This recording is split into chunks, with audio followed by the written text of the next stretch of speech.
딸의 심장은 멈춰가고 있었습니다. 전 세계 어디도 어떤 병원도 그녀를 살릴 수 없다고 말했죠. 그런데 단 하나, 낯설고 불신했고 두려웠던 그 나라만은 우린 포기하지 않겠다고 했습니다. 그리고 그 말은 진짜 기적이 되어 돌아왔습니다. 저는 이집트 카이로의 방사선 전문의 라일라 나빌입니다. 이것은 증오에서 희망으로, 절망에서 기적으로 이어진 저희 가족의 이야기입니다. 여러분, 지금부터 들려드릴 이야기가 마음에 와닿으신다면 구독과 좋아요 눌러주세요. 여러분의 작은 관심이 더 많은 분들에게 이 이야기를 전할 수 있는 힘이 됩니다. 10년 전 제 인생은 완전히 바뀌었습니다. 카이로 종합병원 복도를 걷던 중 선배 의사가 아버지의 CT 결과를 들고 다가왔습니다. 그의 표정만으로도 나쁜 소식임을 직감했죠. 폐에 이미 전이된 암, 초기 검진에서 발견했어야 했던 암이 너무 늦게 발견된 것이었습니다. 선배 의사는 초기 검진 때 사용된 한국산 의료기기의 결함으로 아버지의 암을 발견하지 못했다고 했습니다. 그 순간 가슴속에 불이 타올랐어요. 만약 제대로 된 장비로 검사했더라면 아버지는 아직 살아계셨을 것입니다. 장례식장에서 검은 히잡을 쓴 채 무릎을 꿇고 있을 때 저는 맹세했습니다. 절대 한국산 의료기기를 쓰지 않겠다고. 절대로. 그 맹세는 단단했습니다. 하지만 운명은 저를 시험하려는 듯 제 딸 야스민이 선천성 심장질환으로 태어났어요. 심실중격 결손증과 대동맥궁 협착이 동반된 심각한 상태였죠. 3번의 수술 모두 실패했고 카이로 대학병원은 더 이상 방법이 없다고 했습니다. 남편 하심의 절망에 찬 목소리가 귓가에 맴돌았어요. 전 세계 유명 병원들에 연락했지만 모두 같은 답변이었습니다. 너무 복잡한 케이스라 수술이 어렵다는 것이었죠. 마지막 희망으로 동료가 서울대 병원을 제안했을 때 저는 단호하게 거부했어요. 내 아버지를 죽인 그 나라에 내 딸을 맡길 수 없다고 생각했습니다. 하지만 매일 밤 야스민의 고통스러운 숨소리를 들으며 제 마음속에는 흔들림이 생겼어요. 내 고집 때문에 딸마저 잃게 되는 걸까요? 카이로의 밤하늘은 깊고 어두웠습니다. 마치 앞으로의 운명처럼요. 과학을 믿는 의사에게 기적이란 없습니다. 하지만 딸을 위해서라면 저는 항상 눈에 보이는 증거만 믿는 사람이었습니다. 하지만 야스민의 병실에 앉아 있을 때면 기적이란 단어에도 매달리고 싶었어요. 카이로 아동병원 로비에서 우연히 본 TV 프로그램이 운명을 바꿨습니다. 서울대 병원 소아심장센터가 지난 10년간 선천성 심장질환 수술 성공률 95%를 기록하며 세계적인 명성을 얻고 있다는 내용이었죠. 본능적으로 채널을 바꾸려 했지만 야스민이 제 손을 붙잡았어요. 저기 가보고 싶다는 말을 하더군요. 6살 딸의 맑은 눈동자에는 증오도 편견도 없었습니다. 오직 살고 싶다는 간절함만 있었죠. 그날 밤 남편 하심은 조용히 한국 방문을 제안했어요. 저는 단호하게 거부했지만 다음 날 아침 야스민의 상태가 급격히 나빠졌습니다. 산소 포화도가 떨어지고 맥박이 불안정해졌어요. 병원 동료 카림은 서울대 병원 소아심장센터 자료를 들고 와, 이것이 지금 우리가 할 수 있는 마지막 선택이라고 했습니다. 중환자실 유리창 너머로 산소 마스크를 쓴 야스민을 바라보며 저는 인생에서 가장 어려운 결정을 내렸어요. 기적 같은 건 없지만 딸을 위해 지옥이라도 가겠다고 마음먹었습니다. 한국행 티켓을 예약하는 손이 떨렸어요. 아버지에 대한 배신 같았지만 딸의 생명이 우선이었습니다. 중환자실에서 잠든 야스민의 이마에 키스하며 약속했어요. 엄마가 너를 살릴 거라고. 어떤 대가를 치르더라도. 한국은 비가 내려도 따뜻했습니다. 12월 인천공항에 도착했을 때 차가운 공기가 얼굴을 때렸어요. 야스민은 산소통과 함께 휠체어에 앉아 낯선 풍경을 호기심 가득한 눈으로 바라보고 있었습니다. 추위에 덜덜 떨던 야스민에게 재빨리 담요를 더 덮어주었어요. 남편 하심은 이집트에 남아 병원 일을 계속해야 했기에 낯선 나라에서 딸과 단둘이 남겨진 현실이 무겁게 다가왔습니다. 그때 어눌한 아랍어로 말을 건네는 노인이 있었어요. 백발의 한국 할아버지가 웃고 계셨죠. 권태식이라고 자신을 소개하신 그분은 예전에 이집트에서 건설 일을 했다고 하셨습니다. 권태식 할아버지의 친절함은 예상치 못한 선물이었어요. 그분은 자신이 운영하는 고시원을 소개해 주셨습니다. 택시를 타고 서울 시내로 들어가는 동안 빗속의 도시 불빛들이 흐릿하게 빛났어요. 서울은 처음 온 사람도 금방 품어주는 도시라는 그분의 말씀이 왠지 위로가 되었습니다. 고시원은 작았지만 깨끗했어요. 야스민을 침대에 눕히고 창밖으로 내리는 비를 바라보며 내일의 검진을 생각했습니다. 한국 의료기술에 내 딸의 목숨을 맡기는 것이 정말 옳은 결정일까요? 서울대 병원은 제가 상상했던 것보다 훨씬 현대적이고 웅장했습니다. 최민정 간호사는 영어와 간단한 아랍어를 섞어가며 저희를 맞아주었어요. 특히 놀라웠던 건 무슬림인 저희를 위해 할랄 식단과 기도 공간까지 미리 준비해 놓았다는 점이었습니다. 순간 목이 메었어요. 아버지가 병원에 있었을 때는 이런 세심한 배려는 꿈도 못 꿨습니다. 하심과 통화하며 오늘 있었던 일을 전했을 때 그의 목소리에도 안도감이 묻어났어요. 첫날 검사를 마친 야스민은 최민정 간호사가 가져다준 한국 동화책을 보며 잠들었습니다. 고시원으로 돌아와 작은 창가에 앉아 서울의 밤하늘을 바라보았어요. 카이로와는 다른, 더 가깝게 느껴지는 하늘이었습니다. 이 나라는 내 예감과 다를 수도 있겠다는 생각이 들었어요. 빗소리가 마치 아버지의 목소리처럼 들렸습니다. 용서를 구하는 듯, 또 격려하는 듯, 그날 밤 오랜만에 편안한 잠이 찾아왔어요. 마치 이 낯선 땅에서 새로운 시작을 허락받은 것처럼. 의사가 환자에게 희망을 주는 것은 의무입니다. 하지만 이곳에선 그것이 약속이었어요. 수술 전 상담을 위해 정유진 교수를 만났을 때 첫인상은 의외였습니다. 생각보다 젊었고 부드러운 미소를 띠고 있었어요. 사무실 벽면에는 세계 각국에서 온 아이들의 사진이 붙어 있었습니다. 모두 그가 수술한 아이들로 지금은 건강하게 자라고 있다고 했어요. 용기를 내어 아버지의 이야기를 털어놓았습니다. 한국산 의료기기의 결함이 어떻게 아버지의 암 발견을 지연시켰는지, 그로 인해 얼마나 큰 상처를 받았는지를요.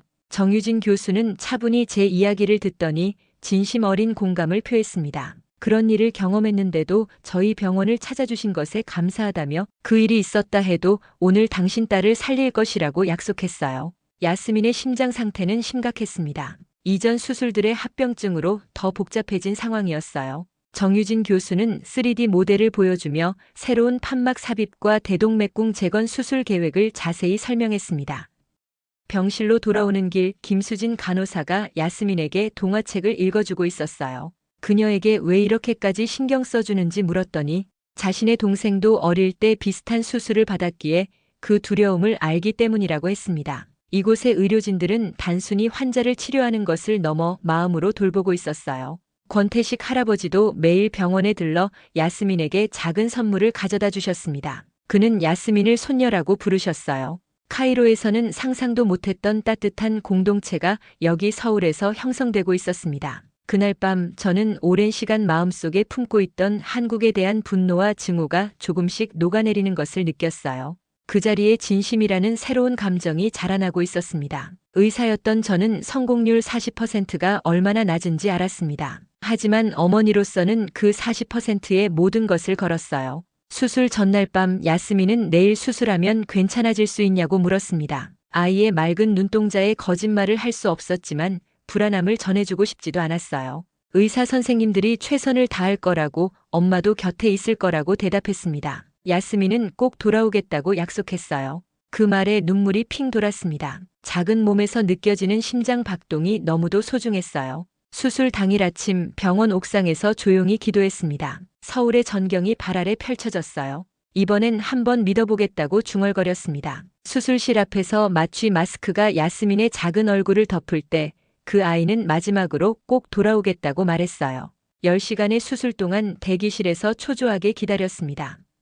권태식 할아버지가 커피를 가져다 주셨고 최민정 간호사는 틈틈이 수술 진행 상황을 알려주었어요. 갑자기 수술실에서 간호사가 급하게 뛰어나왔습니다. 출혈이 있으니 혈액 제제를 추가로 준비해달라고 했어요. 다리에 힘이 풀렸습니다. 권태식 할아버지가 제 손을 꼭 잡아주시며 괜찮을 거라고 정 교수님이 최고라고 위로해 주셨습니다. 수술실 안에서는 정유진 교수의 포기하지 말자는 외침이 들렸어요. 저는 두 손을 모아 기도했습니다. 이집트에서는 결코 하지 않았을 행동이었어요. 아버지, 알라, 그리고 이 낯선 나라의 모든 신들에게 딸의 생명을 지켜달라고 간청했습니다. 마침내 수술실 문이 열리고 정유진 교수가 나왔어요. 마스크를 내리는 그의 입가에 미소가 번졌습니다. 심장이 뛰고 있다는 말에 그 순간 제 무릎이 땅에 닿았어요. 눈물이 주체할 수 없이 흘러내렸습니다. 정유진 교수는 어려운 순간이 있었지만 3D 프린트 인공심장 판막이 완벽하게 자리 잡아 수술은 성공적이었다고 설명했어요. 오직 한 가지 생각만이 머릿속을 채웠습니다. 야스민이 살았다는 것, 내 딸이 살았다는 사실. 한국 기술이 아버지를 데려갔고 또 한국 기술이 딸을 살렸습니다. 수술 이틀 후 야스민이 마침내 눈을 떴어요. 그 아이의 첫 마디는 평생 잊지 못할 말이었습니다. 숨쉬기가 편하다고 했어요. 눈물이 볼을 타고 흘러내렸습니다. 그것이 정상이라고 대답했어요. 카이로에서의 무수한 밤, 야스민이 숨을 쉬지 못해 울던 그 고통의 시간들이 주마등처럼 스쳐 지나갔습니다. 정유진 교수는 매일 야스민의 상태를 확인하러 왔어요. 이번 수술에서 사용한 3D 프린트 인공심장 판막은 세계 최초로 시도된 기술이라고 했습니다. 아이러니하게도 한국 기술에 대한 저의 불신이 그 순간 완전히 사라졌어요. 더 자세히 알고 싶다고 하자 정유진 교수는 태블릿을 꺼내 야스민의 심장, 스캔 이미지와 함께 특별히 제작된 3D 프린트 판막의 설계도를 보여주었습니다. 그의 연구팀이 개발한 생체적 합성 재료로 만든 맞춤형 판막으로 야스민의 심장 구조에 완벽하게 맞도록 설계했다고 했어요. 병실에 있는 모든 의료 장비에는 메이드 인 코리아라는 글자가 새겨져 있었습니다. 그 글자를 바라보는 제 마음은 복잡했어요. 권태식 할아버지는 야스민을 보더니 환하게 웃으시며 우리 손녀가 이제 낫는구나, 색깔이 돌아왔다고 하셨습니다. 야스민이 잠든 후 저는 병원 내 작은 예배실로 가서 무릎을 꿇고 기도했어요. 마음속으로 아버지에게 말을 건넸습니다. 제가 오해했던 것 같다고. 한국 기술이 아버지를 죽인 게 아니라 딸을 살렸다고요. 가슴속에서 10년간 품어온 증오와 원망이 눈 녹듯 사라지는 순간이었습니다. 병실로 돌아오는 길에 만난 최민정 간호사를 충동적으로 안았어요. 정말 고맙다는 말밖에 나오지 않았습니다. 이 나라와 이 사람들이 제게 준 것은 단순한 의학적 도움이 아니라 새로운 시각과 희망이었어요. 야스민이 이제 어떻게 되느냐고 물었을 때 미래가 갑자기 불확실하게 느껴졌지만 희망이 있었습니다. 한국의 최첨단 의료 기술에 감탄했지만 진짜 기적은 그 기술을 움직이는 사람들의 마음이었습니다. 야스민의 회복은 기적 같았지만 병원비 청구서를 받아든 순간 절망감이 밀려왔어요.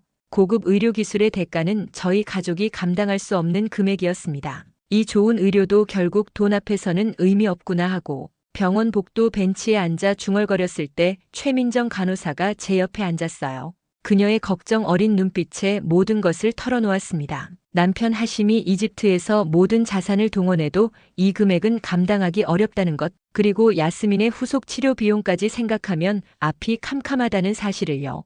최민정 간호사는 결연한 표정으로 우리가 도울 거라고 말했어요. 다음 날부터 놀라운 일들이 벌어지기 시작했습니다. 병원 내 교회에서 야스민을 위한 자선 바자회가 열렸어요. 의료진들이 직접 만든 음식과 수공예품들이 판매되고 있었습니다. 우리 모두 야스민을 돕고 싶다며 이집트에서 온 이 아이를 우리가 지켜야 한다고 했어요. 바자회는 병원을 넘어 지역사회로 확대되었습니다. 병원 약국, 편의점, 심지어 고시원 주민들까지 모금에 동참했어요. 권태식 할아버지는 손수 만든 부적을 판매하시며 이건 우리 손녀 야스민이를 위한 것이라고, 이 아이가 우리나라에서 새 생명을 얻었으니 우리 손주나 다름없다고 하셨습니다. 일주일 후 병원 행정실에서 만난 서울대 병원 재단 담당자는 놀라운 소식을 전했어요.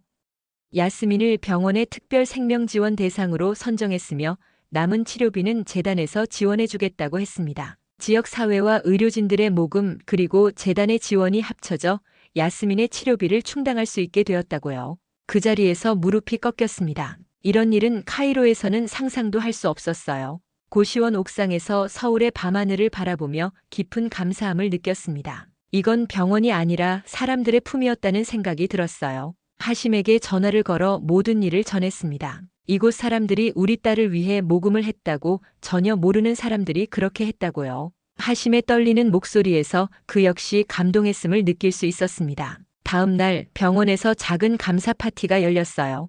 야스민이 왜 이 사람들이 우리를 이렇게 도와주냐고 물었을 때 제 마음속에서 답이 떠올랐습니다. 이건 그냥 병원이 아니라 사람들의 마음이라고, 우리가 몰랐던 진짜 한국은 이런 곳이었다고 말해주었어요. 딸은 심장으로, 저는 마음으로 새 숨을 쉬게 되었습니다. 수술 한 달 후 야스민은 드디어 퇴원했어요. 서울 여의도 공원에서 처음으로 뛰어다니는 딸을 보는 순간 세상 모든 것이 빛나는 것 같았습니다. 야스민이 달릴 수 있다고 외치자 그 당연한 일이 우리에게는 기적이라는 생각에 눈물을 참으며 웃었어요. 고시원 주민들과 병원 직원들이 모여 작은 축하 파티를 열어주었습니다. 권태식 할아버지는 야스민의 머리를 쓰다듬으며 이제 정말 우리 손녀라고 말씀하셨어요. 야스민은 김수진 간호사가 선물한 작은 한복을 입고 뱅글뱅글 돌며 춤을 추었습니다. 그러다 갑자기 저에게 와서 여기서 살고 싶다고 말했어요. 그 말에 가슴이 뭉클해졌습니다. 저도 같은 생각을 하고 있었거든요. 밤에 정유진 교수에게 전화를 걸어 한국에서 새로 시작하고 싶다고, 국제병원에서 통역사로 일하면서 야스민을 이곳에서 키우고 싶다고 말했습니다. 정유진 교수는 좋은 결정이라며 필요한 모든 도움을 주겠다고 했어요. 6개월 후 야스민은 서울의 국제학교에 입학했고 저는 서울대 병원 국제진료센터에서 아랍어 통역사로 일하기 시작했습니다. 이집트와 중동 환자들에게 제 경험을 나누며 그들의 두려움을 덜어주는 일이었어요. 남편 하심도 마침내 카이로의 병원 일을 정리하고 서울로 왔습니다. 그는 한국어를 배우며 의료 연구 분야에서 새로운 경력을 시작했어요. 우리 가족은 서울에서 새 삶을 찾았습니다. 1년이 지난 어느 봄날 우리 가족은 한강공원에 소풍을 나왔어요. 벚꽃이 흩날리는 강가에서 야스민은 건강한 아이처럼 뛰어놀았습니다. 하심은 카메라로 그 순간들을 담았어요. 야스민이 잠시 제 옆에 앉아 하늘을 바라보며 이제 소원이 필요 없다고 말했습니다. 이유를 묻자 이미 이루어졌기 때문이라고, 엄마와 아빠와 함께 여기서 사는 것이라고 대답했어요. 아이의 말에 눈물이 흘렀습니다. 한강의 물결처럼 반짝이는 빛 속에서 저는 깨달았습니다. 한국은 단순히 최첨단 의료기술의 나라가 아니었어요.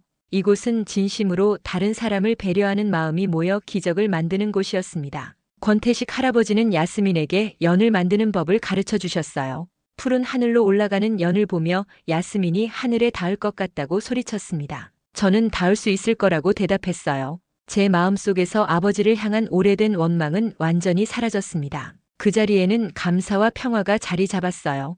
때로는 가장 큰 아픔이 새로운 시작을 여는 문이 되기도 합니다. 이곳은 숨쉬기 쉬운 나라였습니다. 야스민의 건강한 심장 소리와 함께 저희 가족의 새로운 이야기가 서울에서 시작되었어요. 한국산 의료기기로 아버지를 잃었지만 한국의 사람들과 기술로 딸을 찾았습니다. 인생은 때로 이런 아이러니한 선물을 줍니다. 저는 이제 매일 아침 서울대 병원으로 출근하며 생각합니다. 의학은 단순한 기술이 아니라 사람의 마음이 담긴 예술이라고요. 그리고 한국은 결국 사람의 나라였습니다. 여러분도 이 이야기를 통해 무언가 느끼셨다면 주변의 소중한 분들에게 따뜻한 마음을 전해보세요. 기술이 아무리 발전해도 결국 사람을 살리는 건 사람의 마음입니다. 오늘의 이야기가 마음에 드셨다면 구독과 좋아요, 그리고 댓글로 여러분의 이야기도 나눠주세요. 다음 시간에는 더 감동적인 이야기로 찾아뵙겠습니다. 감사합니다.